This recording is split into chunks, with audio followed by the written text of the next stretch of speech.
Hola, ¿cómo les va? Un gusto estar con ustedes. Hoy vamos a ver la clase de tronco cerebral, una clase muy importante porque une varios aspectos de las clases previas y de las actuales. ¿Sí?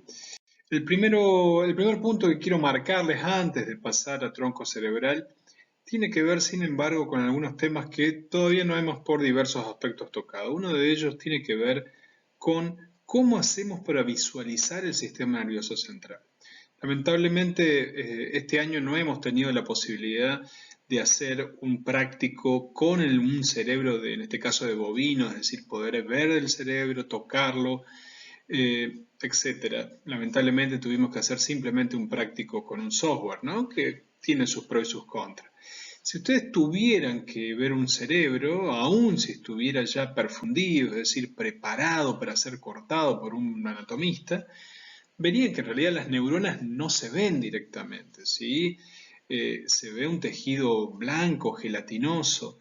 ¿Cómo hacemos si tenemos que ver el cerebro propiamente dicho? ¿Cómo hacemos? ¿Qué hace un anatomista, por ejemplo, o un patólogo si necesita ver qué tipo de neuronas hay en una determinada parte del cerebro? Pues bien, hay determinadas maneras de teñir el cerebro para de esa manera poder ver la célula nerviosa e incluso también sus actividades. Lo que están viendo en esta slide que están observando ahí, voy a buscar ahora, aquí estamos, sí. Esto que está en esta parte es una tinción de Golgi. La tinción de Golgi permite teñir toda la célula entera, utilizando una tintura similar a la que utilizamos para nuestros cabellos. Se sumergen las diferentes partes del cerebro en una tintura que, por causas que todavía no sabemos, tiñe 1000 neuronas de 1 millón que hay. Como solo se tiñen algunas y se tiñen en toda su extensión, la podemos ver entera. Fíjense qué bien que se ve en este caso el cuerpo celular en esta parte, con todas estas hermosas prolongaciones. ¿Sí? Por lo tanto, la tintura de Golgi, que tiene ese característico color dorado y negro, nos permite ver toda la neurona en todas sus extensiones, muy útil para ver morfología, si es unipolar, si es bipolar, si es multipolar y así sucesivamente. En cambio, en la tintura de níquel, que tiene esa típica coloración, aquí la podemos ver, esa típica coloración azul, celeste, violeta, tiñe solamente el cuerpo celular. De esa manera podemos ver pequeños núcleos aquí, aquí, y de esa manera es muy útil para analizar lo que es la citoarquitectura de una determinada parte del cerebro. Porque supongamos que una determinada parte del cerebro está organizado en capas, si la hacemos con Golgi, la tintura, veríamos algo de esta manera. Veríamos una capa de núcleos aquí, otra aquí y otra aquí. Es decir, la tintura no de Golgi, perdón, de níquel es muy importante para analizar citoarquitectura cerebral. Ahora bien, si lo que yo quiero es medir no la morfología de una neurona, sino su funcionalidad, qué es lo que hace, voy a estar muy interesado en medir las proteínas que genera, en evaluar qué neurona particular está generando una proteína en particular. Las proteínas tienen diversas funciones, por lo tanto, a partir de saber la función de la proteína, yo identifico la neurona en particular. Para eso utilizo técnicas de inmunistoquímica. Las técnicas de inmunistoquímica lo que hacen es pegarle a la neurona una banderita química que dice, esta neurona está produciendo tal proteína, por ejemplo, tiroxina hidroxilasa, que es una enzima que participa en la formación de las aminas biógenas como la dopamina. Entonces puedo decir, esa es una neurona dopaminérgica, no porque sé que la neurona es dopaminérgica en sí, sino porque tiene esa proteína, esa maquinaria bioquímica para generar dopamina. Pues bien, las técnicas inmunistoquímicas le tiran a la neurona un anticuerpo. Ese anticuerpo es específico para la proteína objetivo, pero usualmente es también invisible. Es como que estoy en la misma, ¿no? Le tiré un anticuerpo que cree que la proteína es algo malo, nocivo, y por lo tanto se pega a esa proteína y a la neurona que la produce. Para poder ver la neurona, tengo que tirar un segundo anticuerpo que se pega al primero, que cree que el primero, que es todo como una cadenita, ¿no? Y ese segundo anticuerpo emite luz, y como emite luz lo puedo ver abajo del microscopio. Y se generan este tipo de imágenes. Lo que están viendo aquí son pedacitos de cerebro donde hay una proteína que se llama CFOS que marca cuán activa es la neurona.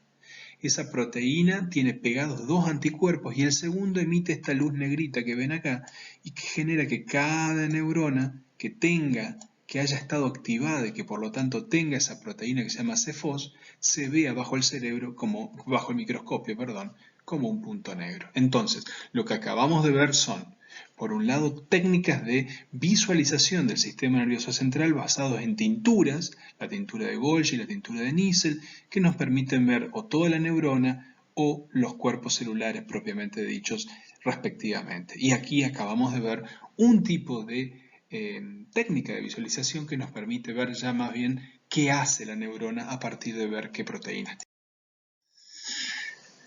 Lo que vamos a ver el día de hoy va a ser tronco cerebral. Nos vamos a detener a ver todas las estructuras del tronco cerebral, que son básicamente tres: el bulbo raquídeo, la protuberancia y el mesencéfalo, que aquí no está marcadito, pero es básicamente ese sector que estamos viendo allí.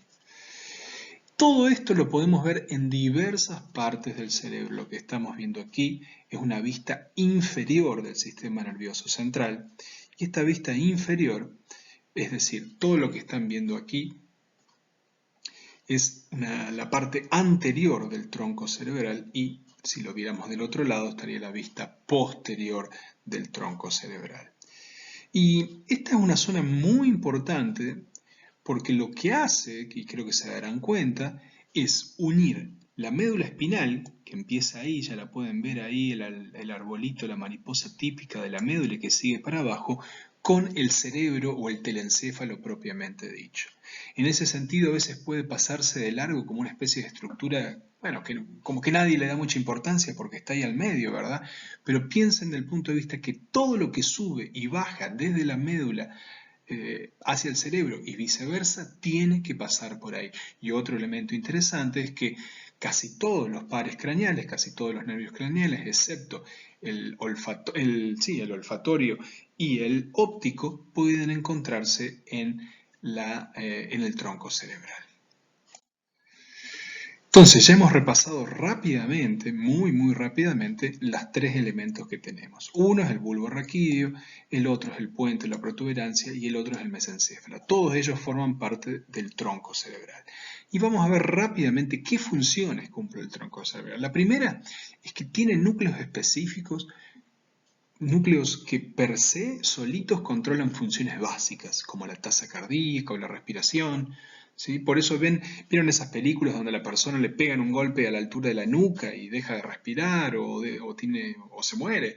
Bueno, eso está basado sobre la idea de que esa parte del sistema nervioso central cumple funciones muy relevantes en términos de tasa cardíaca y de respiración.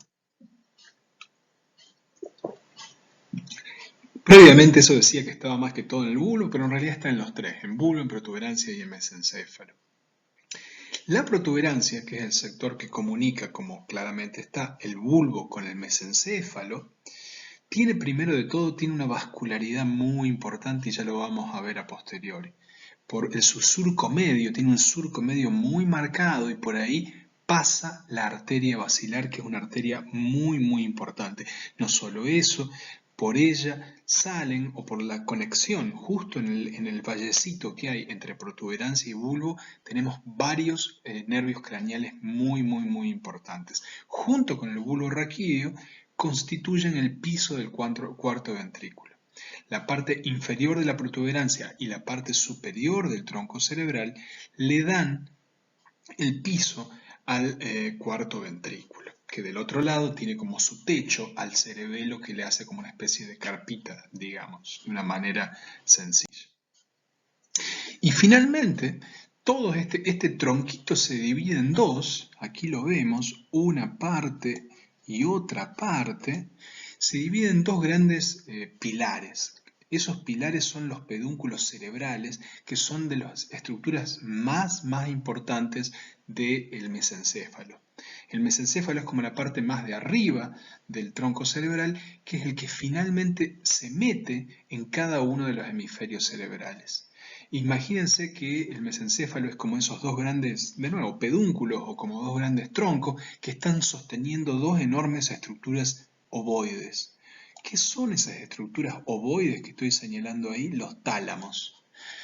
Varias veces hablamos de los tálamos como si fueran esta especie de correo central que reciben toda la información sensorial y la mandan. Dicen, vos sos visión, vos sos tacto. Pues bien, obviamente que están en un lugar privilegiado, ya que están recibiendo toda la información que viene. Este es el bulbo, esa es la protuberancia, ese es el mesencéfalo, toda la información que viene de ahí.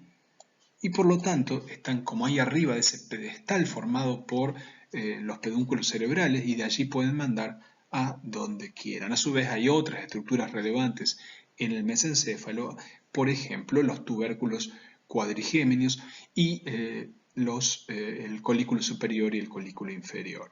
A su vez, yo dije previamente, aquí lo que vemos es una vista posterior del tronco cerebral y aquí estoy marcando una especie de lagunita, llamémosle, una fosa.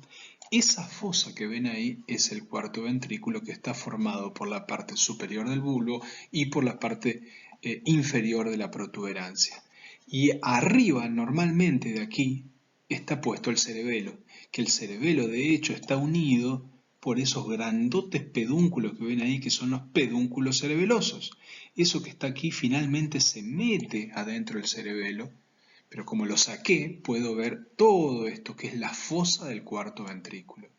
Y ese cuarto ventrículo está comunicado con los ventrículos laterales que están en cada uno de los hemisferios. ¿De qué manera? Pues de ahí, de donde estoy, voy a cambiar el color ahora, de donde voy a marcar ahora, aquí, perdón, se me fue un poco, sale un acueducto, un conducto que se mete por allí, que es el acueducto de Silvio y que también está lleno de líquido cefalorraquídeo.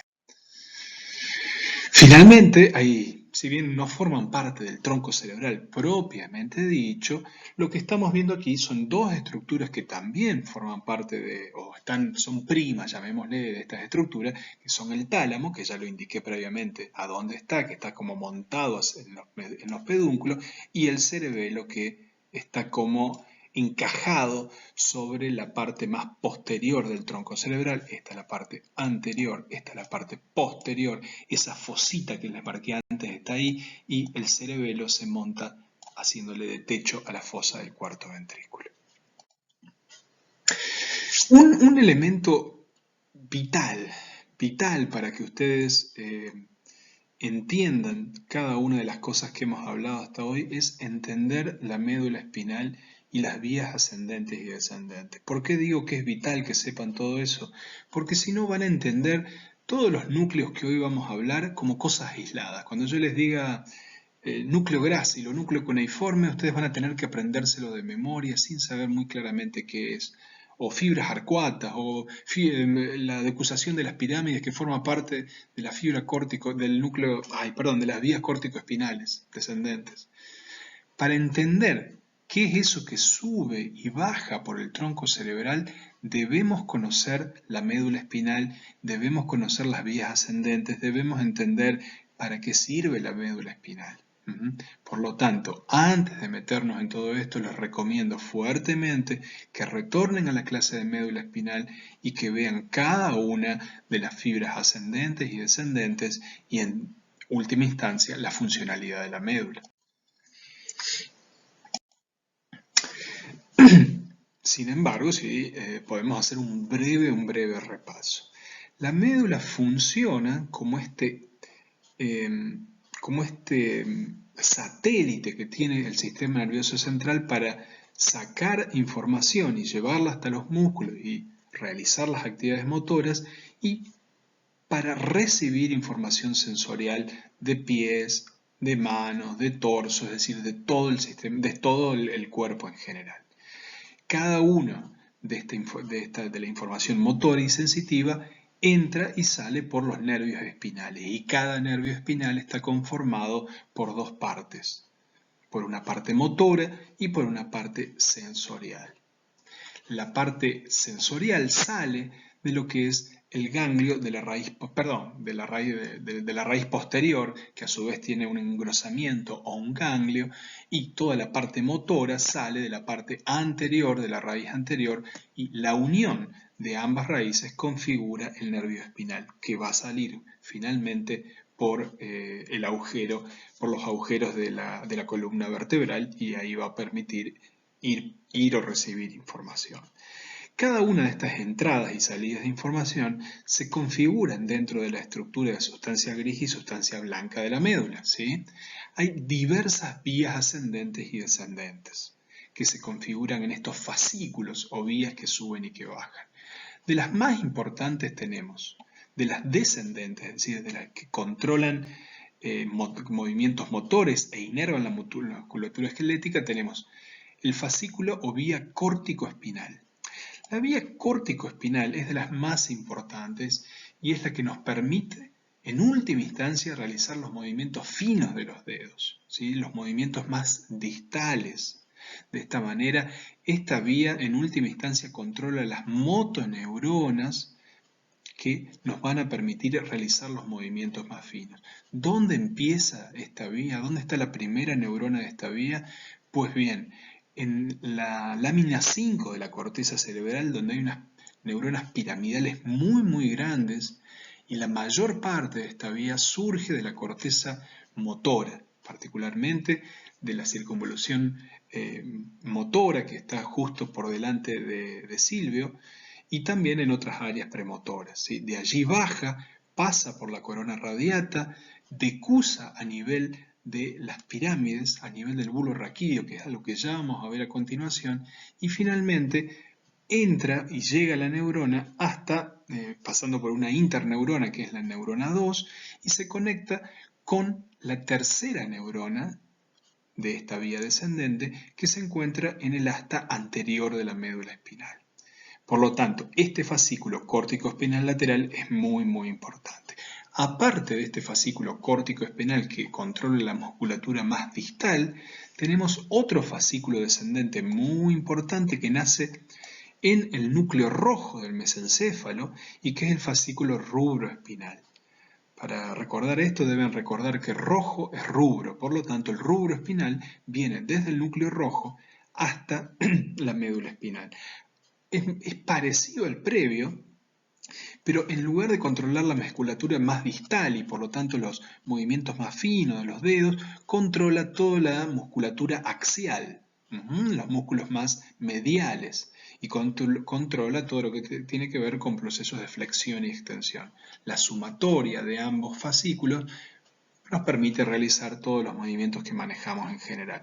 Y hay algunos trabajos, por ejemplo, realizados a nivel preclínico con animales, que indican que cuando hay alteraciones del fascículo córtico espinal lateral, el fascículo rubroespinal puede salir a suplantar en cierta medida las alteraciones del córtico espinal lateral. Aún así, cuando los dos están alterados, pues bien, ahí ya tenemos serios problemas de motilidad.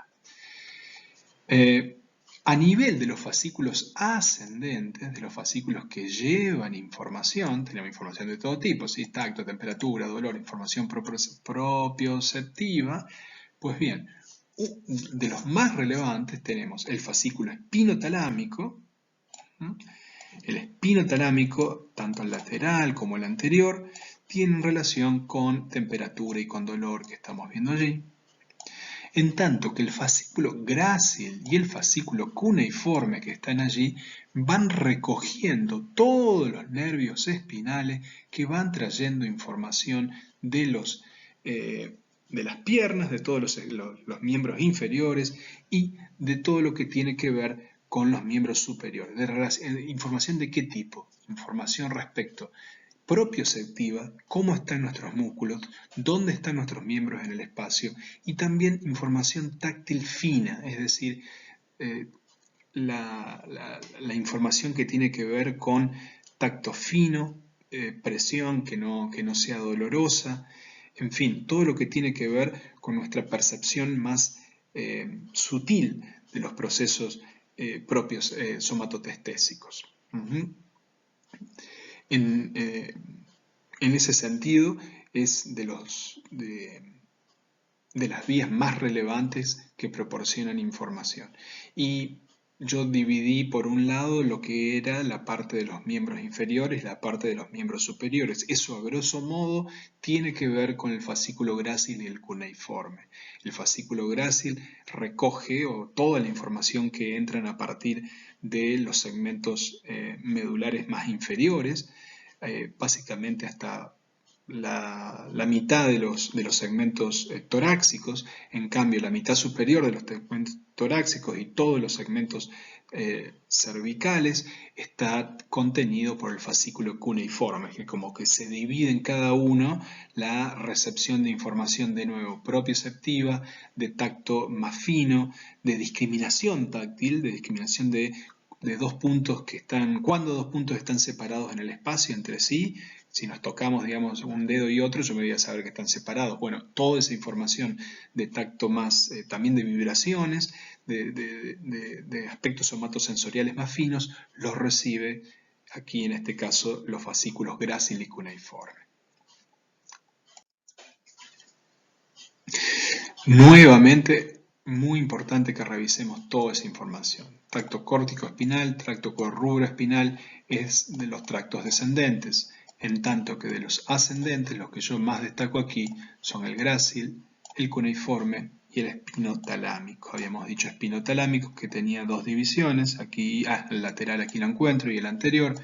Todos estos tienen que ver con dolor y esto tiene que ver con propiocepción, tacto que nos permite diferenciar cuando dos cosas están separadas entre sí, presión fina, vibración, etc. Vamos a ver a continuación que en general es muy importante reconocer cómo sube esta información al sistema nervioso central. Hay diversas vías, ya vimos que hay diversas vías sensitivas, ¿no? Y diferenciamos dos muy importantes, la vía del dolor y la vía del tacto más fino, de discriminación sensitiva y de propiocepción. Pues bien, cada una de esas vías tiene formas de subir levemente diferentes. Lo que están viendo aquí es la forma más simple de la vía sensitiva, que va desde, como dice la leyenda, desde la terminación nerviosa sensitiva hacia la corteza cerebral y tiene 3 neuronas. La forma más sencilla es que yo tengo un receptor nervioso que puede estar en la piel, digamos, y por ejemplo toco una pava, ¿no? Y me calienta, la pava está muy caliente, tengo alta temperatura y dolor. Pues bien, ese receptor nervioso que está ahí se va a meter, va a salir, se va a meter probablemente a la altura de la médula espinal en su segmento dorsal, en su segmento dorsal, y ahí, ¿por dónde va a entrar? ¿Por la parte anterior o por la parte posterior? Por la parte posterior, porque por ahí tenemos el ganglio de la raíz dorsal, que esa es la neurona 1, ese es el soma de la neurona 1, el cuerpo neuronal.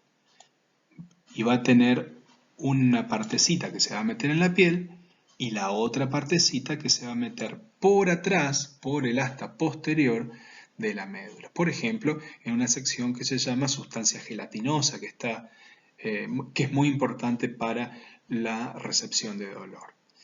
Esta haz, que hasta ahora sería un haz espino, ¿no? Entra en la espina, probablemente sea captado por el haz espinotalámico que vimos previamente, es decir, tiene que ir hasta el tálamo para luego ser relevado a un área de la corteza relacionado con un aspecto somatosensorial y particularmente de dolor. Pues bien, esta vía somatosensorial de dolor tiene la particularidad que decusa dentro de la médula, es decir, esta neurona 1 que acabamos de ver aquí hace contacto con otro cuerpo neuronal que vemos ahí, y ese cuerpo neuronal de la neurona 2 pasa del lado derecho, por ejemplo, al lado, en este caso está del izquierdo, pasa al derecho, decusa, pasa por el otro lado y sube por la médula, se mete por el tronco, suponete que ahí empieza el tronco, pasa por la protuberancia, por el mesencéfalo, esto sería protuberancia, esto es mesencéfalo, hasta meterse en el tálamo. Y de allí hace contacto con la tercera neurona y finalmente nos produce la sensación de dolor a partir de llegar a la corteza cerebral. Bueno, entonces todo lo que acabo de nombrar, ahora sí ya lo vemos mucho más claro.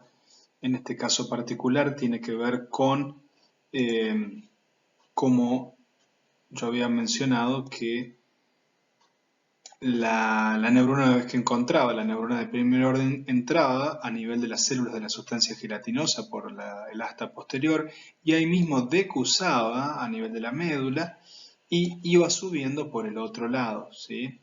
Y luego finalmente llegaba hasta nivel talámico y a nivel de talámico finalmente iba hasta la corteza cerebral. Por lo tanto, esta vía espinotalámica lateral es que finalmente nos da las sensaciones de dolor y también de temperatura elevada. Luego nos podemos centrar ahora sí en lo que son las vías del tacto discriminatorio, de la sensibilidad fina, vibratoria y de la propiocepción, de la sensibilidad muscular articular, como se menciona ahí.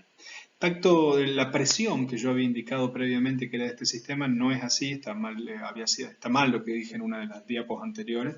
La presión va por otra vía que no es esta particularmente.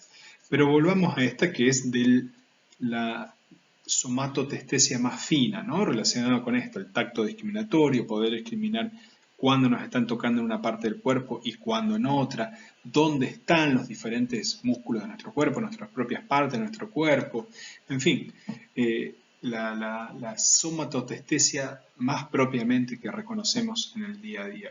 Y yo había marcado que en particular el fascículo grácil y el cuneiforme era el que se ocupaba particularmente de las partes inferiores y superiores del cuerpo, a grosso modo entre cada una de otras. Hay áreas de transición, pero el grácil llega a todo lo que es la parte sacra, la parte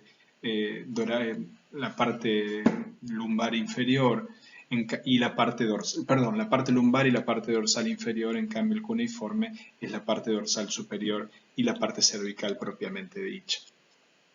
Y en este caso particular, nuevamente la neurona recibe información, por ejemplo, de nuestras piernas, va hasta el ganglio de la raíz dorsal, penetra por la raíz posterior, pero en este caso, nótese, tanto aquí como aquí, que no hay decusación alguna a nivel de la médula, sino que la gran mayoría de las fibras sigue para arriba, como si fuera por un ascensor, en forma ipsilateral, es decir, por el mismo lado. Esa primer neurona finalmente se encuentra con unos núcleos que son los núcleos gráciles y cuneiformes. Los núcleos gráciles y cuneiformes, ahí están los somas de la segunda neurona que van a decusar, van a formar lo que se llaman las fibras arcuatas internas. Es decir, a nivel de la parte superior del tronco se van a mover para el otro lado, van a ir contralaterales y ahí sí, ya unidas con otras fibras y formando algo que se llama el lemnisco medial, va a subir nuevamente hasta el tálamo y del tálamo va a ir por ya a nivel de la tercera neurona y finalizando la vía hasta la corteza somatosensorial correspondiente. Hasta ahora hemos visto las vías sensoriales, tanto de dolor, de temperatura, o la vía somatosensorial más fina, que también proporciona propiocepción. Y yo nombré la tercera vía, o mejor dicho, una vía muy relevante que vamos a ver hoy, que es la vía motora descendente de tipo córtico-espinal. Una cosa que quiero mostrar aquí es que la primer neurona recorre muchísimo espacio. Va desde la corteza motora, pasa a través de la corona radiata, es decir, justo en el medio entre los ganglios de la base. Todo eso es neurona de primer orden todavía. y sigue ipsilateralmente hasta decusar. ¿A dónde decusa? Es decir, ¿a dónde pasa de un hemisferio al otro? También a la altura del tronco cerebral y también a la altura del bulbo raquídeo. Pero si antes la decusación sensorial era un poquitito más arriba, ahí están las fibras arcuatas que decusan para el otro lado, la decusación de las fibras córtico-espinales, también llamada decusación de las pirámides, se da un poquitito más por debajo, justo o casi justo cuando el tronco cerebral ya va convirtiéndose en médula espinal, es decir, en la transición vulvar-medular. Y luego, a partir de ahí, se mete, pero no se mete en la médula a partir del haz de la raíz posterior, sino que se mete más o menos a la altura de la mitad de la médula, hace sinapsis con una neurona muy cortita, que es una interneurona de segundo orden, y finalmente esa neurona de segundo orden hace contacto con una neurona de tercer orden que es propiamente la motoneurona, que es la que me permite manejar estos deditos que ven ahí y lo que estamos viendo acá. Por lo tanto, es la vía córtico-espinal descendente. Recuerden que también hay vías, también se les llama piramidales. ¿Por qué piramidales? Porque esta primer neurona que está acá son unas neuronas muy grandes llamadas neuronas piramidales de Betz que están en la capa 5 de la corteza, eso lo vamos a ver en la otra clase, y estas neuronas piramidales de Betz son las que empiezan acá y siguen hasta acá y finalmente se meten en la médula. Fíjense que se me sale de acá y se me sigue metiendo hasta por aquí, hasta esta parte de la médula. Es una neurona muy larga y es una vía corticoespinal muy larga y muy importante. Les decía, aparte de estas vías motoras, hay otras vías motoras importantes como es la rubroespinal. Pero la rubroespinal nace a nivel del núcleo rojo y el núcleo rojo está a esta altura, en el mesencéfalo. Todo lo que acabo de mencionar son los fascículos córtico-espinales. Y todo esto lo vamos a ver luego cuando hablemos de las diferentes partes del tronco y particularmente del bulbo. Acá nuevamente la neurona piramidal de Betz que se mete por la corona radiata, baja a nivel del mesencéfalo. Estos son los núcleos rojos, ¿sí? Esto es la otra vía, la vía rubroespinal. Cuando se baja por aquí la vía córtico-espinal, cuando termina, sigue siempre ipsilateral. Este es el mesencéfalo, este es el puente. Esta es la parte superior del tronco del bulbo raquídeo, también conocido en los textos como médula oblongata. ¿Y cuándo va para el otro lado? Aquí, a esta altura, en la parte inferior del bulbo raquídeo se da la llamada decusación de las pirámides. Recuerden que de acá pasa también lo mismo, ¿no? De acá, de ese hemisferio va por acá, va por acá, va por acá, va por acá, va por acá, y ahí se cruza con la que viene por el otro lado, hasta finalmente llegar a la médula espinal. Entonces, long story short, hay vías ascendentes y descendentes. Hay diferentes vías ascendentes y descendentes, casi todas van de un lado hacia el otro, es decir, si están en un hemisferio, se empiezan del lado derecho, de una pierna derecha, van al hemisferio izquierdo y viceversa. No todas, pero muchas lo hacen. Y estas decusaciones se dan en diferentes partes, dependiendo de la naturaleza funcional de la información que estén llevando. Lo que estamos viendo ahí es... Vamos a volver nuevamente para atrás, vamos a ver algunas características más generales del tronco cerebral. Como ya indicamos antes, sirve como un conducto para subir y bajar información. Por lo tanto, si no entendemos todo lo anterior, lo que viene ahora lo vamos a aprender de una manera casi mecánica, ¿no? Contiene estos centros reflejos importantes para la respiración, para la tasa cardíaca, y tiene casi todos los nervios, los pares craneales, ¿sí? En realidad el 1 y el 2 no, el 1 es el bulbo olfatorio, o el nervio olfatorio en realidad, el nervio olfatorio, el 2 el nervio óptico, pero de allí para adelante, todo el 3, 4, 5 y 6 son relevantes para la visión, y así sucesivamente. Muy bien, lo que estamos viendo ahí es una imagen en 3D del tronco cerebral. La parte inferior es a ver si puedo ahí moverlo. Ese es el tronco cerebral, el bulbo raquídeo propiamente dicho. Lo que estoy magnificando ahí es la protuberancia y lo que estoy magnificando ahí son los pedúnculos cerebrales. Y aquí claramente esos cuerpos ovoides que son los tálamos. ¿Qué es, qué tipo de visión estamos viendo ahí? Una vista anterior, ¿sí? Es como si estuviéramos viendo a la persona desde su cara, desde sus ojos, y el tronco cerebral queda de esa manera que estamos viendo ahí. Ahora lo voy a girar. Repito, quiero que vean muy bien cómo se ven, en ese caso, los pedúnculos cerebrales desde atrás, la protuberancia, que es como una especie de toalla que va de un lado para el otro, y ese cono, esa especie de cono de lado, que es el tronco cerebral en ese caso particular. Ahora bien, si yo lo empezaría a ver de costado, fíjense en ese caso cómo cambia radicalmente la vista. Esto es como si fuéramos a la persona de atrás, y como le hemos sacado el cerebelo, ahora sí podemos ver ahí en esa parte, esa especie de lagunita que nos ha quedado, que es la fosa del cuarto ventrículo. ¿Sí? A su vez, esto que está aquí, aquí ven claramente los huevos, eso que digo yo, que son los tálamos, y por sobre eso, como al costado, como una especie de orejita que le sale, esos son los ganglios basales que están por sobre ellos. Voy a volver a hacer la animación para que ustedes vean cómo se vean de costado. Eso que está cortado ahí es un pedúnculo cerebeloso. Recuerden, no está el cerebelo estaría justo donde está ahora atrás la lupa ahí. Como que si lo saco ahí estaría el cerebelo y por lo tanto se agarra de esos pedúnculos cerebelosos que estamos viendo en ese caso particular. Voy a mostrar otro tipo de vista donde quiero que veamos el cerebelo. Fíjense, perdón, el tronco cerebral. Ahí lo podemos ver claramente al cerebelo aquí en esta parte. Y acá está cortado, el tronco cerebral saldría, mejor dicho, ahí está la médula cortada y el tronco se mete para adentro. Y justo ahí abajo donde tengo la manito está el cuarto ventrículo. ¿Sí? En este caso, este tipo de vista no los permite ver. Pero acá pueden ver la médula que está ahí, está sacada la médula y el tronco se va metiendo para adentro y se nos queda como difícil de ver en esta forma particular. En cambio, si hago un corte sagital, como lo estamos viendo en este caso, obviamente, nos permite ver mucho mejor el tronco cerebral, ahí lo magnifico.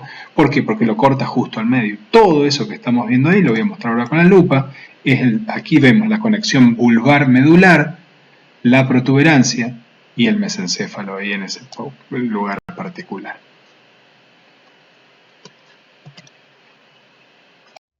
Ya previamente indiqué este tema de que hay tres grandes pedúnculos cerebelosos que son aquellos que unen el tronco cerebral con el cerebelo. Recuerden que si no el cerebelo estaría suelto, ¿no? No podría conectarse al resto del cerebro propiamente dicho. ¿Y cómo lo hace? A través de esos tres grandes pedúnculos cerebelosos que ya previamente los hemos delimitado. Ahí tenemos, están todos juntitos ahí. Hay tres grandes pedúnculos. El inferior conecta con el bulbo, el medio con la protuberancia y el superior con el mesencéfalo propiamente dicho. Esta vista que estamos viendo aquí es una vista posterior. Asuman que normalmente el cerebelo estaría eh, pegado ahí arriba de ese cono que están viendo, que es lo que yo siempre llamo la piletita. Ese rombo que está ahí es la piletita del cuarto ventrículo, cuyo techo está formado por el cerebelo propiamente dicho.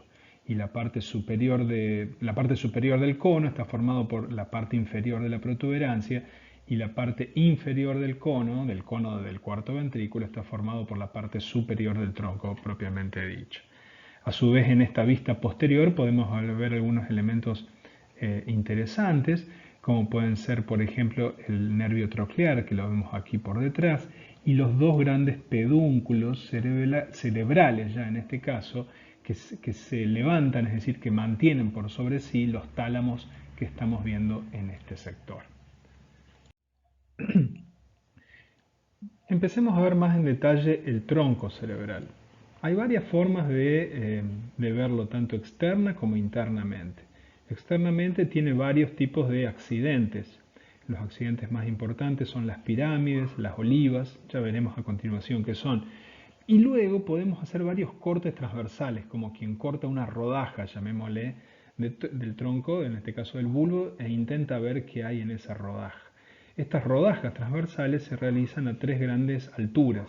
La decusación piramidal, es decir, en la parte más caudal, ese sería el corte más caudal, que está justo antes de la conexión búlvero-medular, es decir, de cuando el bulbo ya va transicionando y va siendo médula propiamente dicha, y en ese caso le decimos la decusación a nivel de las perdón, el corte a nivel de la decusación de las pirámides. Un poquitito por encima podemos hacer un corte a nivel de la decusación, de la gran decusación sensorial de los lemniscos. Yo antes le decía que era muy importante estudiar estos temas en relación con los temas previos, porque si no uno iba a quedar totalmente perdido. Y invertí en realidad bastante tiempo al inicio de la clase para explicarles muy cabalmente qué era esto de las vías que subían y bajaban por la médula espinal, cuáles eran las más importantes, la vía corticoespinal, la vía dorsal anterior o del lemnisco, formada por el grácil y el cuñado. ¿Se acuerdan de todo eso? Pues bien, todas esas fibras pasan en algún momento por el tronco, pasan por el tronco. Y yo les había indicado que de las que habíamos visto ahí, la única que decusaba a nivel de la médula, de las que vimos nosotros, era la del dolor.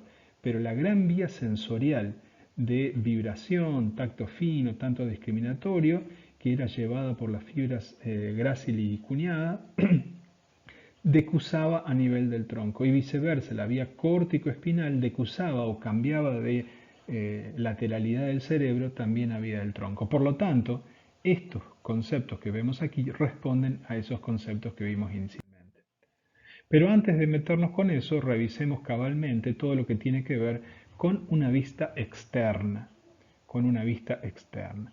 Como en este caso no vemos el cerebelo, eso nos debería dejar claro que la vista que estamos viendo es la superficie anterior, una vista de la superficie anterior del tronco cerebral y del bulbo raquídeo potencialmente. Esto que vemos ahí es la protuberancia, que tiene esa forma que yo siempre le digo de ser una especie de toalla que va de un lado hacia el otro, pero centrémonos en lo que tiene que ver con la médula oblongata, como dice aquí, o el bulbo raquídeo propiamente dicho. A medida que nos vamos a la parte más caudal, nótese que la disposición de materia gris y materia blanca adquiere las características de la médula, ¿sí? Obviamente hay una transición entre el bulbo y la médula, y si uno corta en la parte de abajo va a haber un momento en que es difícil todavía saber cuál es cuál, y la disposición de materia gris y materia blanca va a tener esta forma de H que vimos previamente. La decusación de las pirámides, en realidad aquí lo ponemos y el artista hizo como un dibujito en negro, pero externamente no se ven. Pero justo antes de que termine el bulbo y empiece la médula, es el lugar en el cual las fibras córtico-espinales están pasando de un sector del cuerpo del izquierdo al derecho. Y mucho antes, en la parte más superior, arriba, si tuviéramos un tronco real, veríamos que aquí hay como un abultamiento y aquí hay como otro abultamiento. ¿Por qué pasa eso? Porque recordemos que todas las vías que manejan la musculatura distal se inician en la corteza motora, en alguna parte en la corteza premotora, en la mayor parte ahí con esas células piramidales gigantes de Betz que mandan sus axones para abajo. Y obviamente al principio tienen bastante espacio, pero cuando se meten acá en el bulbo como que no tienen lugar. Y como no tienen lugar se apelotonan todos y forman una especie de bolos, de tubérculos que salen para afuera, y a eso se le pone el nombre de pirámides. Por detrás de las pirámides tenemos las olivas, que también son otros núcleos bastante relevantes. Y entre las pirámides y las olivas, y entre la oliva y la parte posterior, de todos lados surgen nervios craneales, diferentes tipos de nervios craneales, ¿sí? Por ejemplo, la raíz motora del nervio facial, el nervio vestibucoclear, el glosofaringio. Esos son algunos de los accidentes más importantes que yo quiero que recuerden de lo que tiene que ver con la vista externa y puntualmente una vista anterior del bulbo raquídeo. También tenemos una gran fisura, un profundo valle que pasa justo por el medio y que se continúa con la fisura que luego continúa en la médula espinal. Si ustedes me preguntan a mí cuáles son las guías que tienen que tomar para estudiar esto, pues bien, es esta relación entre lo que encuentran en bulbo, lo que encuentran en protuberancia y lo que previamente hemos visto en las clases previas. Vuelvo, a falta de ser repetitivo, a recordarles esta idea del tracto córtico espinal que nace en varias partes, pero particularmente en la vía, en la circunvolución frontal ascendente que está de Silvio de Rolando para adelante, y de allí esa vía, esos axones que van a llevar información motora hacia los músculos distales, pasan por la corona radiata, es decir, entre los tálamos, el caudado del tálamo, putamen y globo pálido justo al medio, se meten por el mesencéfalo, por la protuberancia, y ¿dónde decusan? Pues decusan a la altura de la decusación del bulbo raquídeo, la decusación piramidal del bulbo raquídeo. Y luego ahí sí se van a meter en la médula espinal propiamente dicha, en el segmento que le corresponda, ¿no? Distinta es la imagen, y esta es la misma imagen que vimos previamente, por lo tanto no me voy a detener tanto, si miramos la parte posterior, la superficie posterior del bulbo raquídeo. Varias veces yo ya lo fui preparando para mostrarles que una de las cosas más importantes que podíamos encontrar aquí es el piso del cuarto ventrículo, que ya les indiqué cómo se forma a partir de bulbo, protuberancia y cerebelo propiamente dicho. A su vez, en las partes más inferiores del bulbo raquídeo vamos a encontrar varios, llamémosle otra vez, apelotonamientos. Algunos de esos apelotonamientos, ¿a qué responden? Por ejemplo, el tubérculo cuneiforme. Pues bien, es el lugar a donde llegan, a donde está el núcleo cuneiforme, que es donde llegan todos los axones del fascículo cuneiforme, y también va a haber un tubérculo grácil, que es como un apelotonamiento que sale para afuera. ¿Por qué? Porque por debajo de eso está el núcleo grácil, que es el lugar a donde llegan todos los axones del fascículo grácil, el cual a su vez es el que trae toda la información somatosensorial relativa a tacto discriminatorio y y habilidades propioceptivas de los miembros inferiores. Entonces tenemos el fascículo grácil, el fascículo cuneiforme, y que van subiendo y van a hacer contacto con el núcleo grácil y el núcleo cuneiforme que están en la parte más superior. Entonces, la primera alternativa que vamos a ver de corte transversal es a nivel de la decusación de las pirámides. Esta es, de nuevo, muy cerca, lo voy a dibujar acá con mis habituales habilidades de manejo. Si el bulbo es como un cono, y ahí empieza la protuberancia, este corte está realizado ahí, justo antes de la unión del bulbo con la médula espinal propiamente dicha. Y de nuevo, lo que vamos a ver, o lo que mejor dicho, son representaciones que los artistas hacen de lo que se puede ver ahí, de los tractos que se pueden ver ahí. Luego, si la tecnología me lo permite, voy a utilizar Silvius, que es el software, un software de visualización del sistema nervioso central, donde vamos a ver imágenes reales de estos cortes, con algunas tinturas que nos van a poder apreciar un poco más, y también vamos a poder ir moviéndonos para arriba y por abajo en estos cortes transversales para ver cómo cada una de las estructuras se repite. Y la pregunta es, ¿por qué se repiten las estructuras si yo corto en una parte y corto en otra? Porque son fibras, muchas de ellas, o núcleos que están presentes a diversas alturas. Por lo tanto, si yo hago un corte a nivel de la decusación de las pirámides, pues bien, lo que debería ver, pues son las pirámides, justamente. Las pirámides, el artista que hizo esto lo representó esto, ¿sí? Como dos fibras que se cruzan entre sí. Esto que ven ahí es la fibra córtico-espinal que nace a nivel de la corteza premotora, de la corteza motora y particularmente de la corteza motora precentral, que está al ladito de Rolando, ahí donde tiene toda la representación topográfica de los miembros del cuerpo, y luego baja por entre el tálamo y los ganglios de la base, por lo que es la corona radiata, hasta llegar finalmente, bueno, obviamente tiene que pasar por el tronco, y ¿dónde pasa?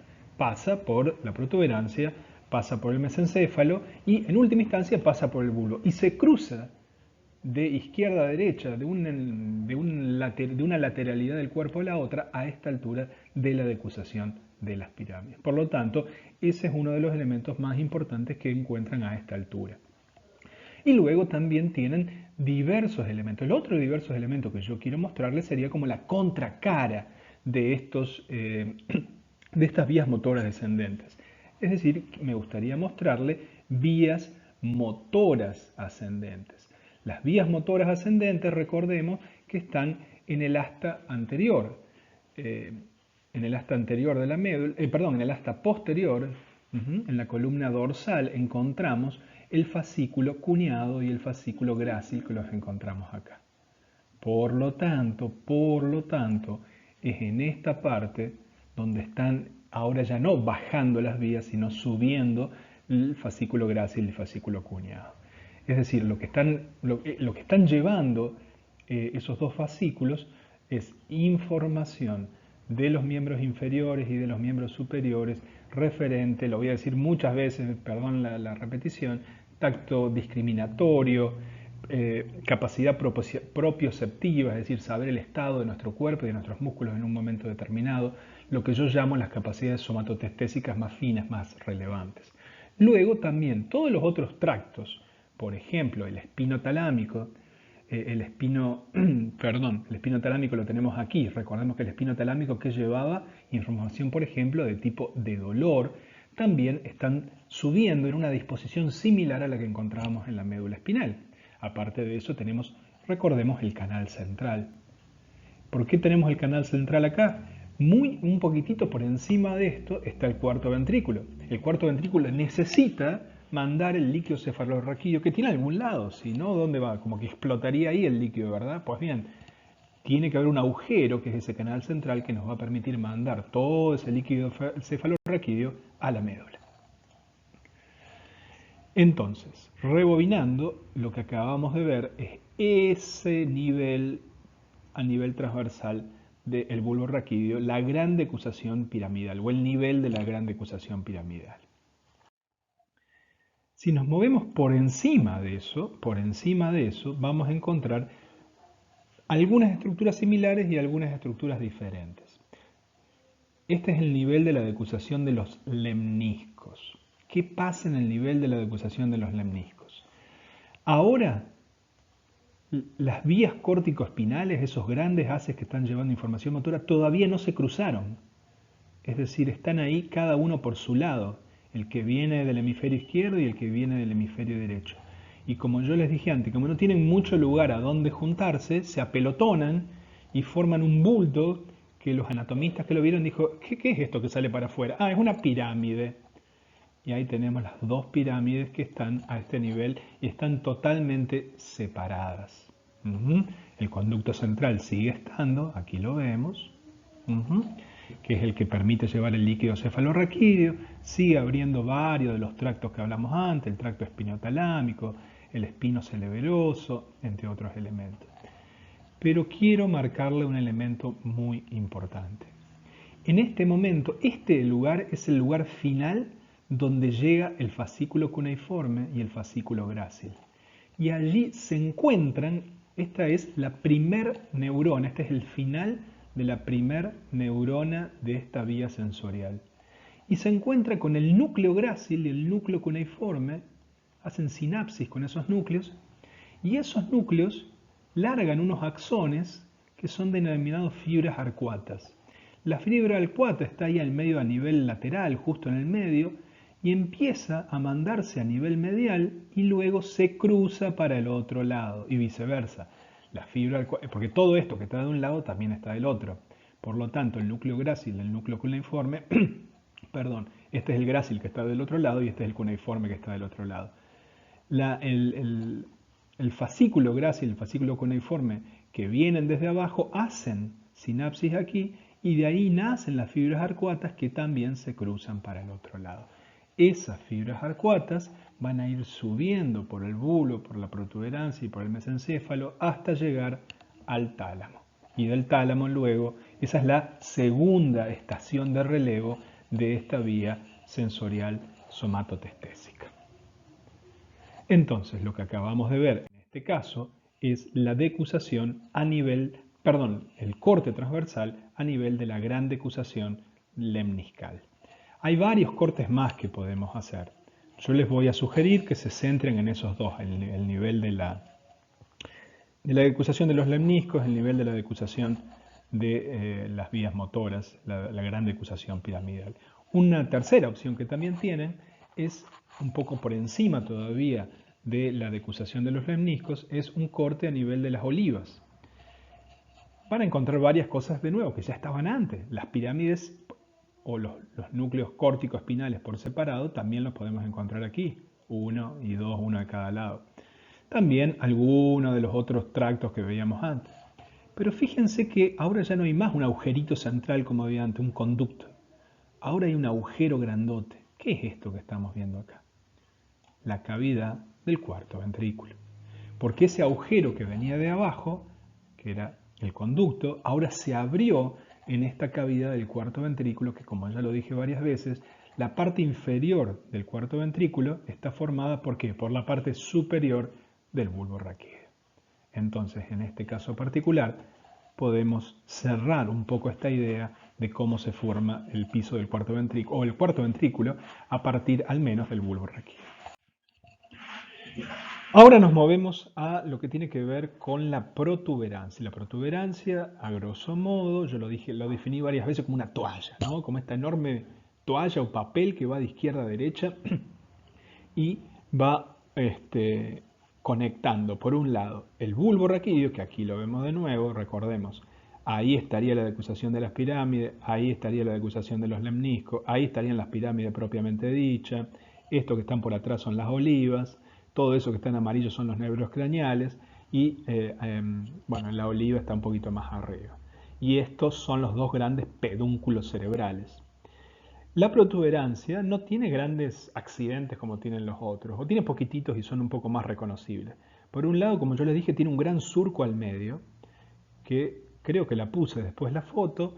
Van a ver, esto está muy bonito, está muy lindo, muy dibujado por un artista. En la realidad es mucho más lleno de vasos sanguíneos, lleno de suciedad, entre comillas, biológica, ¿no? Y este surco que vemos al medio contiene una enorme arteria, la arteria basilar, que ya creo la vamos a ver en la próxima filmina. Aparte de eso, aquí hay un par craneal muy importante que es el nervio trigémino, que tiene dos raíces, una raíz motora y una raíz sensorial, que es la grandota, esa raíz grandota que ven ahí. Y a medida que nos vamos para la parte más lateral, es decir, que nos vamos del medio hacia el costado, esto se va aguzando y va formando esta forma de orejita, le vamos a llamar, y esas orejitas finalmente van a abrazar al cerebelo que está por detrás y van a formar un pedúnculo cerebeloso. Si hacemos un corte transversal a nivel de la porción más caudal, más inferior, vamos a poder ver algunas de las cositas que vimos antes en el otro, a nivel del bulbo, como por ejemplo haces de tipo córtico espinal, que también los tenemos ahí obviamente. Si el núcleo, si el nervio trigémino está tan prominente externamente, deberíamos encontrarlo también. Ay, perdón, ahí lo estuve marcando. No, está bien, ahí está el núcleo espinal del nervio trigémino. Lo otro que quiero que ustedes vean de forma marcada, es que también encontramos un espacio en blanco. Ese espacio vacío que vemos ahí es el cuarto ventrículo. Recordemos lo que dije varias veces, que el cuarto ventrículo está formado por el bulbo, el piso del cuarto ventrículo o el espacio del cuarto ventrículo está formado por el bulbo y la protuberancia. Y en este caso ya vamos a encontrar en todos los cortes que tengamos de ahora y para arriba el lemnisco. Vamos a encontrar alguna forma de representación de algún conjunto de fibras que van ascendiendo, llevando en este caso información sensorial. Siempre para la parte más anterior vamos a encontrar todo lo que son las fibras córtico-espinales motoras, y en la parte más medial siempre vamos a encontrar algún circulito, una representación de este estilo, por la cual se va dando la idea de que tenemos allí el lemnisco medial, es decir, un haz de fibras que va llevando información sensorial. Fíjense que aquí todavía tendríamos como el final de las fibras arcuatas. Vieron que el artista dibujó como unos pelitos. Esos pelitos que ven ahí es como el final del entrecruzamiento de la gran decusación de los lemniscos que está a nivel vulvar. Acá ya la fibra arcuata terminó de decusar y se unió directamente a este enorme fibra ascendente de tipo sensorial que es el lemnisco. Si nos movemos más adelante, todavía, bueno, aquí esto es lo mismo que yo le dije antes, el artista vuelve a representar el lemnisco. Este es un corte transversal de la protuberancia ya a nivel más craneal. Volvemos a ver los núcleos sensitivos y motores del trigémino, aquí los podemos encontrar. Nuevamente vemos esa forma en forma, como yo les dije, de toalla, con esas enormes fibras córtico-pontinas se llaman, que van pasando, pontinas, ¿no? Que van moviéndose de izquierda a derecha, el cuarto ventrículo.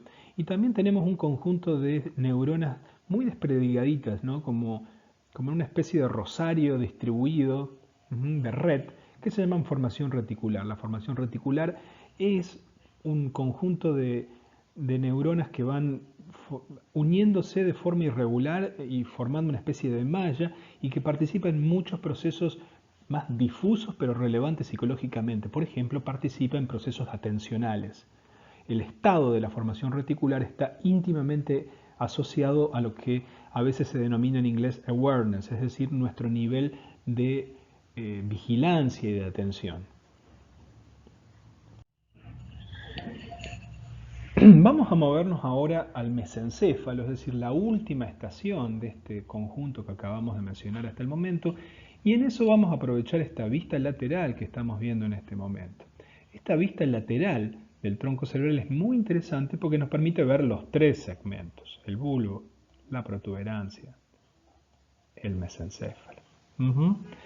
Y cuando uno lo ve de costado, muchas de las cosas que yo mostré antes se ven de una manera más visible. Por un lado, en amarillo, claramente los nervios craneales, ¿no? El nervio troclear que va como abrazando ¿a qué?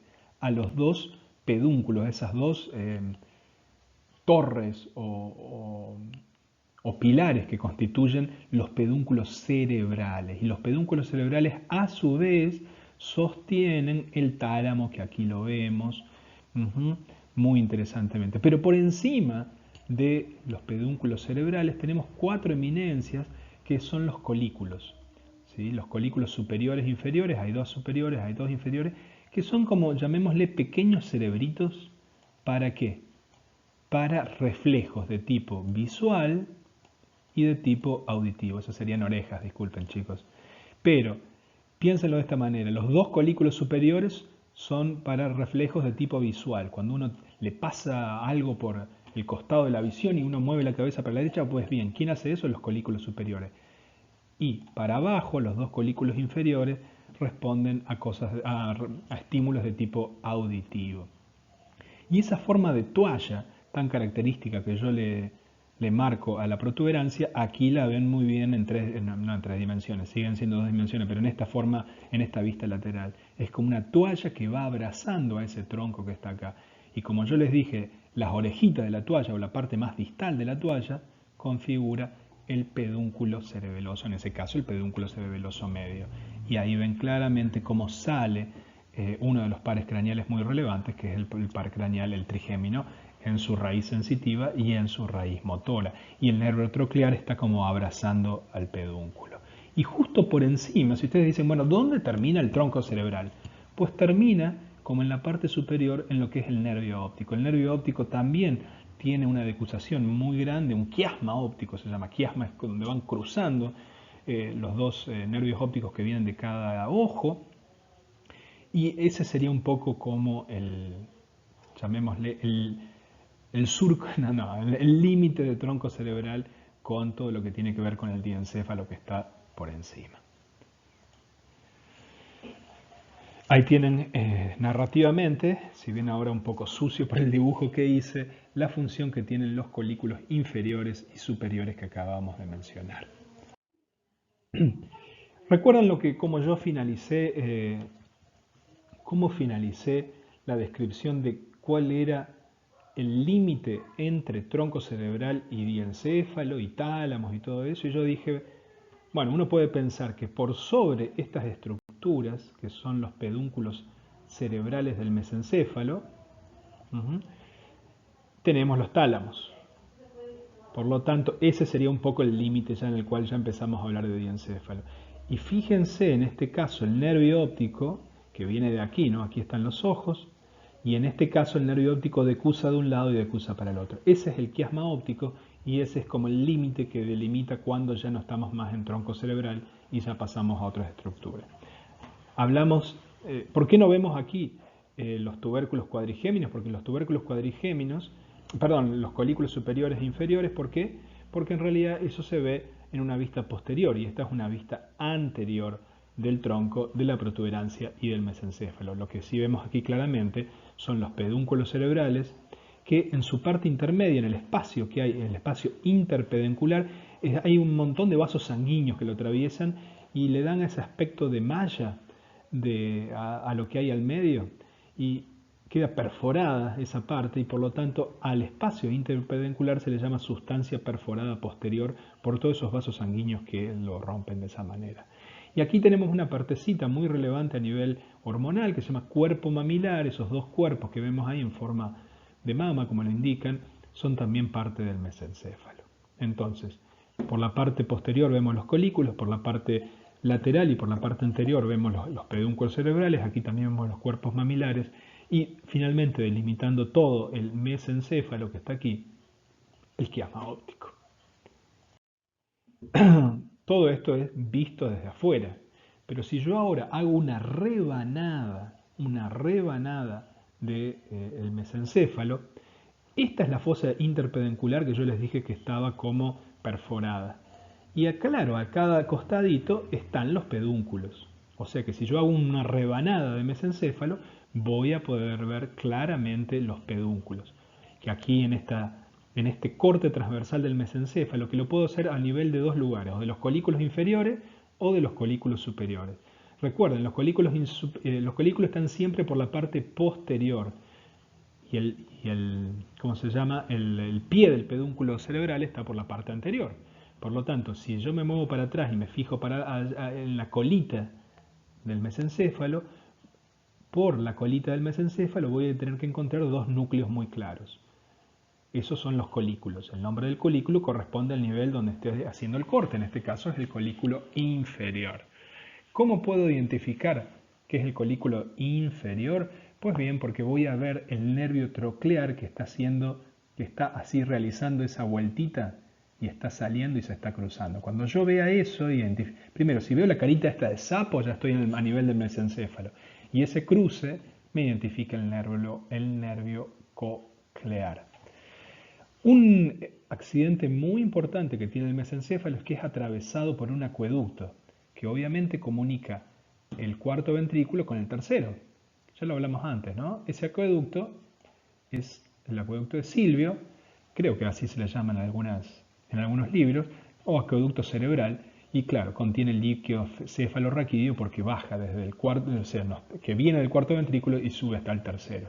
Yo les dije siempre que los artistas iban a tratar de representar unos núcleos sensoriales, o mejor dicho, de fibras sensoriales muy importantes, que era el lemnisco, y aquí lo vemos. Uno por cada lado. Con pequeñas motitas aquí, está representado lo que es la formación reticular, que yo les dije que era una formación dispersa de neuronas que tiene relevancia para la atención. También hay una decusación, que es la decusación de los pedúnculos cerebelosos superiores, pero no es tan importante. Y aquí hay toda una cantidad de neuronas entre esa línea y esa línea que son muy negras. Acá al artista le costó representarla, no supo cómo representarla, pero si lo viéramos en una porción real de cerebro, todo esto sería muy negro. Y es la sustancia nigra o negra, que es un conjunto de neuronas con relevancia motora que se van a comunicar con centros superiores para darle un conjunto de propiedades al movimiento, como fluidez, facilitar el inicio del movimiento, en fin, un conjunto de características importantísimas para las actividades motoras. Y cuando estas neuronas se rompen, la gran mayoría, surge la enfermedad de Parkinson. Ahora se han descubierto nuevas funciones para esto, como por ejemplo el lenguaje motor. No todo el lenguaje, pero el lenguaje motor. Correr, caminar, esos verbos también dependen de estas neuronas que procesan actividad motora. Fíjense que es relevante a nivel teórico, eso se conoce actualmente como cognición corporalizada, las teorías que averiguan ese tipo de cosas. Bueno, creo que hemos visto la mayor cantidad de estructuras que podemos ver en un corte transversal a nivel del mesencéfalo, de los colículos inferiores, y de nuevo, quiero que no lo vean esto como algo memorístico. Traten de ver, a ver, ¿qué es este colículo, este lemnisco lateral? El lemnisco se forma a partir de ¿qué? Del fascículo grácil y el fascículo cuneiforme que vimos antes, que viene de las piernas y viene trayendo la información somatosensorial. Es el fascículo grácil, perdón, es la primer neurona, la primera estación de ese fascículo. Y acá estamos viendo la segunda que intenta comunicar ese fascículo con el tálamo. Hay que pensarlo de esa manera. Y de hecho, todas las vías córtico-espinales que luego van a formar la pirámide están ahí. Acá está, ven, fibras córtico-espinales y hay una liñita porque obviamente esas pirámides con fibras nerviosas que hay más abajo tienen que estar también espejadas aquí arriba. Disculpen. Si nos movemos a nivel de un poquitito por encima, a nivel del colículo superior, la imagen es muy parecida. Tenemos casi la gran mayoría de los mismos elementos. Me olvidé decir que rodeando al acueducto hay un conjunto de sustancia gris que se llama periacueductal, que es muy importante también a fines psicológicos, porque también tiene relevancia para los que son los procesos motivacionales. La activación eléctrica de la zona gris periacueductal aparentemente es lo que se llama un centro de castigo, que inmediatamente tenemos una sensación motivacional muy aversiva. Nuevamente les repito la importancia de la sustancia naira que vemos ahí, el pie del pedúnculo con todo lo que son las fibras córtico-espinales. Ahora también tenemos unos núcleos justo en la parte posterior, que es el colículo, pero ya es superior, el acueducto, otra vez el lemnisco, pero aparecen unas cosas nuevas, ¿lo ven? ¿Qué son esos? Ese es el núcleo rojo. Es ahí donde empieza la vía rubro, rojo por rubro, espinal. Que yo les había dicho que a diferencia de las fibras córtico-espinales que están aquí, la vía rubro-espinal controla toda la musculatura axial, es decir, no la de los deditos, sino la musculatura más que está al medio, digamos, del cuerpo. Obviamente es muy relevante para la acción motora, pero empieza aquí. Ese es el inicio de la vía rubro-espinal. Ya hablamos previamente de lo que es la formación reticular, que es esta estructura que está en toda esta parte del tronco cerebral. Y participa en procesos atencionales. Y otra vez podemos ver esta vista, en este caso lateral, que nos brinda nuevamente una idea de qué es lo que estamos viendo en el tronco cerebral y en sus tres partes: bulbo, protuberancia, médula, y eso está como sosteniendo arriba el tálamo y el diencéfalo. Y como poniéndole la tapa arriba de eso, el cerebelo, y obviamente ahí está el cuarto ventrículo. Muy bien, voy a tratar de cerrar esto en la segunda parte de la clase que ahora vamos a realizar con el programa Silvius. Nos vemos ahí en la próxima parte. Gracias.